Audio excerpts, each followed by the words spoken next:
প্রিয় দর্শক, আসসালামু আলাইকুম। দর্শক, আপনাদের প্রীতীয় শুভেচ্ছা জানিয়ে শুরু করছে আমাদের আজকের প্রতিবেদন।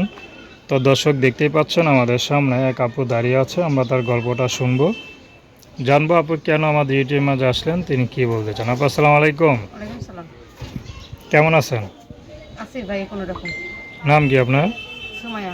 সুমাইয়া, সুন্দর নাম। সুমাইয়া আপু কি করেন? ভাই আগে সেলাই মেশিনের কাজ করতাম, মেশিনটা নষ্ট হয়ে যেত, এখন বর্তমানে মানুষের কাছে কাজ করে থাকি। আহ, তো পরিবারে কে কে আছে? আব্বু নাই, আম্মু আছে, ছোট একটা ভাই আছে। আচ্ছা, তো ইউটিউবে কি মনে করে আসলেন? আছি ভালো একজন মানুষের জন্য। বিয়ে শাদী হয় না আপনার? না, না না, বিয়ে শাদী হয়নি। পরিবারে কে কে আছে? আব্বু নাই, আম্মু আছে, ছোট একটা ভাই আছে। আচ্ছা, তো আম্মু আছে, ছোট একটা ভাই আছে।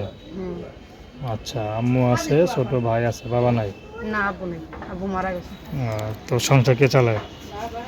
এখন বর্তমানে আম্মুটা অসুস্থ, আমি মানুষের বাসায় কাজ করে থাকি। আপনি মানুষের কাজ করেন? হ্যাঁ, ভাইটা মাদ্রাসায় পড়াশোনা করে। আপনি পড়াশোনা করেন নাই? আগে করতাম, এখন করি না বর্তমানে। আচ্ছা, এখন কি বিয়ে শাদী করবেন সে চিন্তা করতেছেন না? হ্যাঁ, বিয়ে শাদী করার জন্য এসেছিল।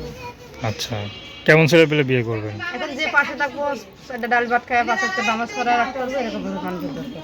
তো আপনাদের পরিবার তো মনে হচ্ছে অনেক গরিব পরিবার। হ্যাঁ, তো টাকা পয়সা দিয়ে কি বিয়ে শাদী করতে পারবেন? টাকা পয়সা দিয়ে ভাই তো বিয়ে শাদী করতে পারবো না। এখন সবই তো জানলেন। যদি টাকা পয়সা ছাড়া কেউ বিয়ে করে করবেন, হ্যাঁ, অবশ্যই। তাতে দেবা চুরি করছেন, তো মানুষ ভাববো না বিয়ে শাদী করছেন। না, ওই যে মানুষের বাসায় কাজ করে এই জন্যই। এই জন্য পরে রাখেন না, হ্যাঁ, যাতে ছেলেরা ডিস্টার্ব না করে নাকি? হ্যাঁ, হ্যাঁ, তার অবিবাহিত জানলে তো আমি ছেলেরা ডিস্টার্ব করবো। হ্যাঁ, এই জন্যই। তো কেউ কখনো প্রেমের অফার করে নাই? করছে, করি নাই, প্রেম করি নাই, প্রেম ভালোবাসা ভালো না। আচ্ছা, তো নাম কি বললেন? সুমাইয়া। সুমাইয়া। তো দর্শক, আপনারা সুমাইয়াপুর কথা শুনলেন। তার নাম্বারটা হচ্ছে 01726165537। আমি নাম্বারটা আবারও বলছি, 01726165537।